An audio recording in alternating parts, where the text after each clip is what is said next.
Antozivi because pandaigara panze pacho wakasvika kupisa tende yangu semunhu akanga akumbira about 3 times kukoti achiti ndipiwe peace order. Magistrate akaramba akati hatiti tipe munhu peace order achichema zvinhu zvake, mupe zvinhu zvake asidunuke pagedhi mune zvakanaka.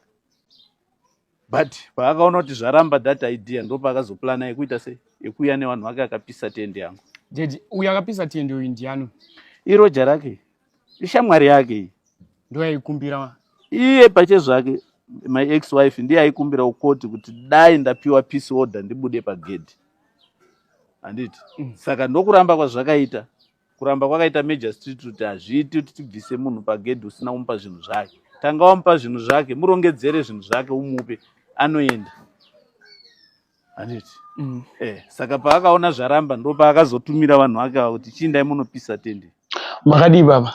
Terepo makadiwe. Tiripo isusu sevakomana vesocial media tatumwa nevanhu kuti mudzokorere nyaya yenyu iya yatakambotora. Hongu takatomborekodha video navo vakataura nyaya yejustice. Saka vanhu varoda update kuti zvakazofambiswa sei ende nyaya iyi yapapi. Ivo vakapara mhosva idzi kana kuti vakaita chitsotsi ichichi vari kupi ende zviri kufambiswa sei? Munokwanisa kutsanangura baba?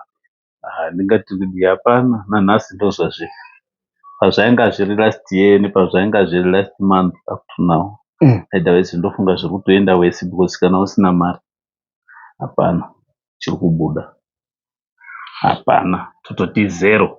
Saka kukoti makambodedzwa futi? Hapasina, wakati koti dzakapera.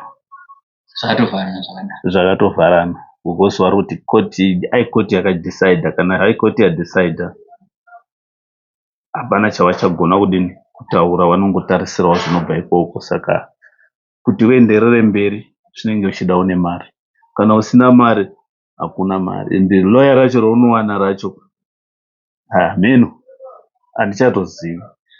Baba, munokwanisa kutsanangurira vanhu nyaya nekuti kuna vamwe vasina kuona mavidhio mashure ukoko uchitsanangurira nyaya yakakuwirai kuti kana pane vanokwanisa kubatsirawo rubatsiro rwakasiyana siyana. Nyaya yakawira ndedivorce.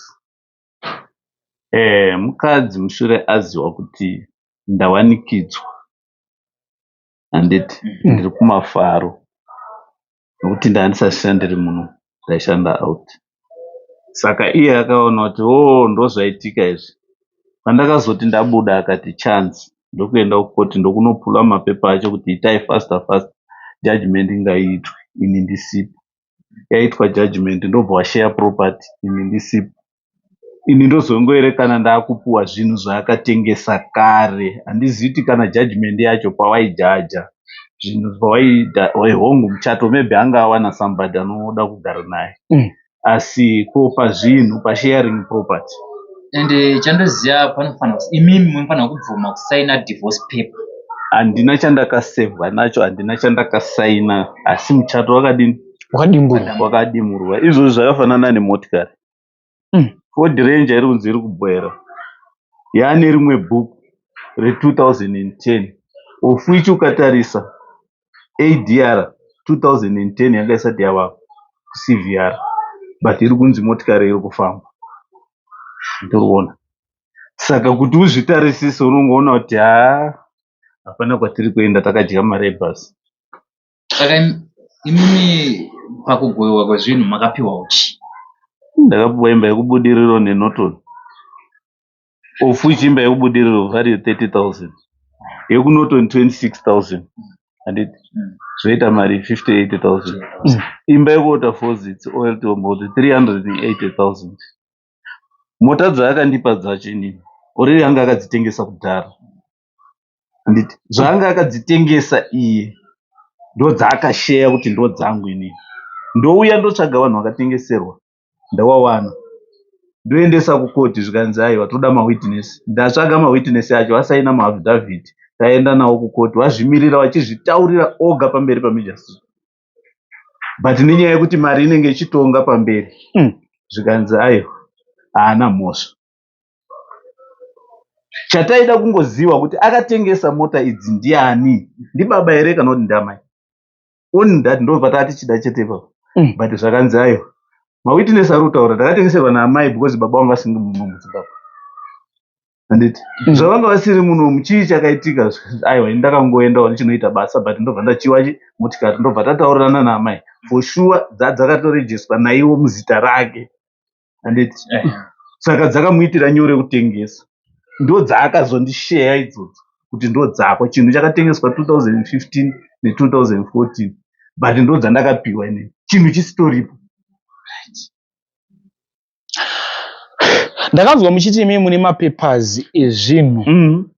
Ndinawo even maagreement of sale extend yacho ndinawo saka iye aroshandisa order court yekuhigh court kuti ndakatopiwa nejaji zvinenge zvataurwa najaji ndo zvinokonsida sanyeripo paroshandiswa power parikushandiswa chitsotsi chete because I went to anti-corruption kuzaki but up to now hapana vanongoti atichakufonerai ndizvozvo hapana chiri kubuda.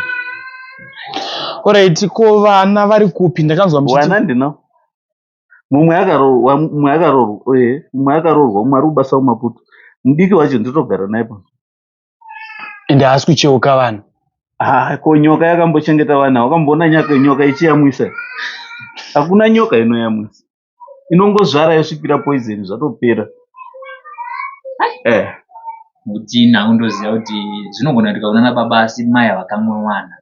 Kunyepa chaiko waiwa variko ana mai vakadero because ndikatarisa like ishu yangu mai wacho she was involved panyaya yacho because aitoziva mastep ese ari kufamba nemwana wavo. She the one kuti akarwara kuzaka uko anhu aitumira motikari ndini aibhadhara mabills acho nyangwe akauya muno muHarare ndini pachihure chemwana she is involved vachitoziva kuti mwana izvozvo ari kuenda kuboyfriend asi iwo akagara pamba pemukwasha. Mangwana ndo yanda kuchibvunza ko zvakamira sei mbuya vari kutovharidza hapana chaunoona iko zvino ndizvozvo kana even iwo vanhu vacho hapana vari kungotiwozivi saka ini ndoti yafa yakaroda. Pane vamwe vaibvunza kuti manga maane makore mangani muri mumarriage? 11 years tisina marriage, tisina muchato. 11 years tine muchato. 22 years. 22 years. Yeah. Vamwe vanhu vari kudzidza pachiitiko 22 years. hazvina basa kuti magara makore iwe maybe ndo unotofunga kuti iwe zvino ndikadai ndoda kudai ndiriritire mhuri yangu. Iye anenge achitarisa mberi chete kuti handishandire sago rangu rikangozara ndaenda igweja akapinda mumaini chaari kutarisira kuda kuendesa umba kwavo asi kutarisira zvevana vaari kuzvara. Ndakanzwa pepa muchiti maitumirwa vanhu vachiri kutumirwa here sezvo nyaya yakanzi yavharana kukoti? Hapana kwakutongogarawo kuti ameni nokuti nyangwe ukada kuenda papi kucivil court kwacho vanoti endai kuhigh court wosvika kuhigh court kwacho unoza zvavanokutaurira kuti nyaya iyi yakatopera kudhara ende zvoda kutomutsiridzwa neloya. Loya racho hauna unotanga usina mari. vanhu ava vaitumirwa vaiuya kuzoitei? Shamari upenyu zvinonetsa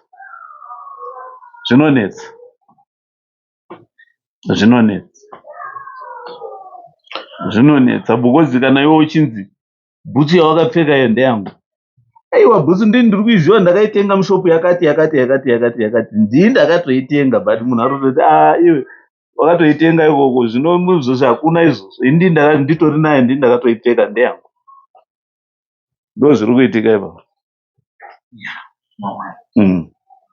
Kune vanosapota chifambi kune vasingasapoti chifambi but these days vanhu vakutongosapota because vari kuda mari zvekuti kunopfukwa kunoita sei zvafanana zvokuti ukauraya munhu kudhara taitoziva kuti ukazi wauraya munhu unotoenda 15-20 years haudzishayi asi iko zvino izvi munhu unozwa kuti auraya munhu nhasi abatwa pasina kana 3 months unozoona munhu uyo ari panze zvikazi akapuwa bhero zvikazi nyaya yaraswa akaoneka asina mhosva. Nyaripo ndiyo kubuditsa huori hauperi itozoti dzimwe nyika uriko but percentage yacho Zimbabwe yangofananawo neti tingangoti kana Zambia ina uori wakadaro Mozambique yabo vanongoitawo izvozvo zvokuita kunge vasina madirection kuti wakakutonga wozoita kunge wokuti iwe tadya mari apa, ingosudunuka muno, enda unogara kunzvimbo imwe province. Kana waigara muHarare uzi imbonogara kana kwaMutoko kana kupi kunze kwetown kana kubhinga chaiko, umbonogara ikoko. After 2 years wonzi wozodzoka. Paunodzoka vanoti anga ari kujeri zvatopera, iye munhu anga akabuda kudhara. Ndo zvaamuZimbabwe. Mhuri yeZimbabwe ndofunga manzwa nyaya yatanga tichikurukura. Nezuro takabva kutora imwe interview yevanhu vakauraya munhu kuchitungwiza kudema vakasungwa mujeri zve2 days vakabuditswa. Iyi futi ndeimwe nyaya yekuti property yakagovewa ivo vasipo. Maishandira kupi? Vanhu vada kunazonzwisisa. KuAngola, vari kuAngola, mukadzi akasara achidembura muchato akazvishera zvinhu zvaaida iye, ndozvazviri kureva, akapa ava zvinhu zvaanga atengesa kudhara. Pamota dzamanga muchitaura idzi Mr. Philip, pane yamakazowanawo here kwandidzese? Hapana kana mota yamuri kufamba nayo? Hapana, ndinotofamba netsoka ino. Hapana kana mota yandakawana. Ndakatodziwana dzimwe dzacho dzitori vamwe vanhu maowners. Ndovabvunza kuti motikari iyi ndeyangu, bhuku racho ndeiri. Zvikanzi ndakaitenga kuna nhingi. Ndikuda kuenda unobvunza zvinhu zvacho nanhasi. Ukaenda kupolisi kwacho zvinonzi nyaya yakatoraswa. Saka kana yakaraswa hatina, ingoenda unositangisa kuita. Ndonopereka imwe ripoti yokuti kudi. Ko imba yamanga muchiti muri kuWaterfalls yakaita zvekutengeswa here kaunti iri kugarwa nemukadzi? Waterfalls wari kutengeserana nemunhu ari kuzviita ari kuda kuitenga wacho. Saka that guy ane vanhu ainawo, ndiwo wari kumushiwa kuti tenga, tinokubatsira kupusha mapepers acho. Saka uyese panongoitwa paanotokonywa mbijana anotowafonera, awotsvaga mari unovhara. Wavhara uku ukazoenda mangwana unosvika statement dzatosiyana. Alright. Iye haasi kugara ipapo, ari kugara kuushewo kunze. Saka ukada kuenda kozvitarisa unotoona kuti aiwa idhiri riri kungotenderera chete. Imba isati yatengeswa iri muprocess. Wari kuda kuronga, kuda kutengesa kuti washeya nemari. Saka ndo pari kunetsa kuti uyu ari kuita achiziva kuti ndikabva ndanyanya kuinvesta pamba apa ndichanyura mari. Nokuti zvimwe zuva richachinja. Zvachinja kudaro shiri ichabvuta rekeni. Saka ikabvuta rekeni anotoziva kuti mari yake yanyura. Yes. Saka wari kuita kuti aiwa iwewe paloya rakati tokutsvagira. Nyangwe rikati 5,000 izvozvo. Vanongoti okay, no problem, ngariende. They are ready to kunotsvaga advocate achiuya kuzomirira nyaya dzechipfambidzi.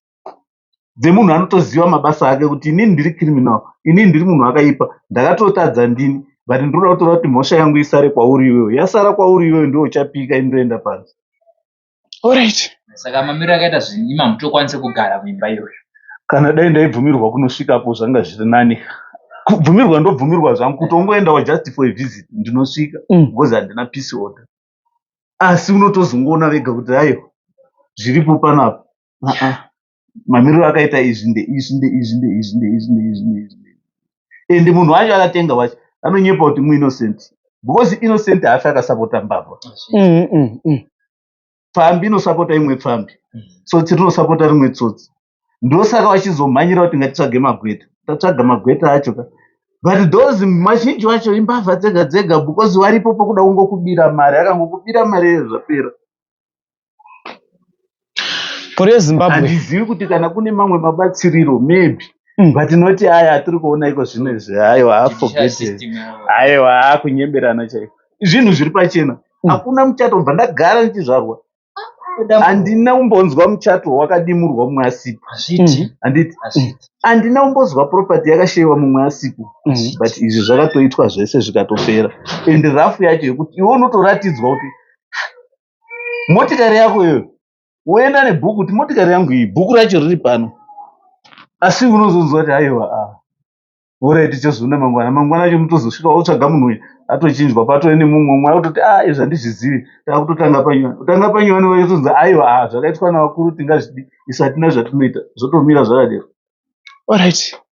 Muri yeZimbabwe pane vaya vanozouya mucomment section vachitaura kuti ndavaende kwaProphet Miracle Paul, ndavaende kun'anga. Mr Philip havasi kuda izvozvo. Mutauro wavakaita vakati ndiri kuda justice kubva kunyika yeZimbabwe, ndo zvavakangomirira. Ndanyeperi ndochokwadi chaizvo because kana kuenda kuna Prophet Miracle unoenda anokuudza kuti 1-on-1 ndoda $500.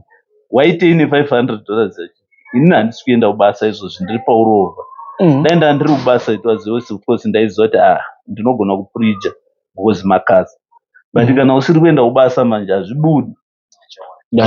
Chokwadi. No matter ukaenda kwaMiracle, nyange ukaenda kwaFred, nyange ukaenda kun'anga, n'anga yacho ndotokudza kuti ndotoda zvakati, but mari yacho kana usina hauna mari, uchasara kungofuchira munhu ari mupenyu, because kana murombo chaiye zvaya zvakaizwa kudhara kuti murombo haafuchirwi ari mupenyu, but these days ndo zvatosara.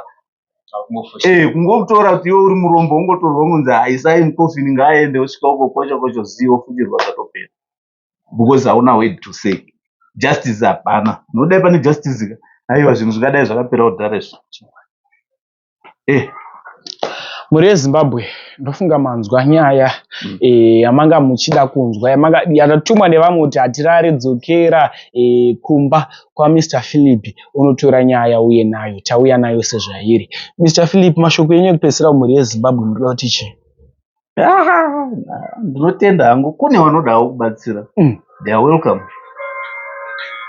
Hatingarambe munhu ane rubatsiro rwake, maybe wane ruzivo rwokuti tikaenda kodzvanya bhatani iri tikadzvanya iri neiri zvinobuda. Yes, of course.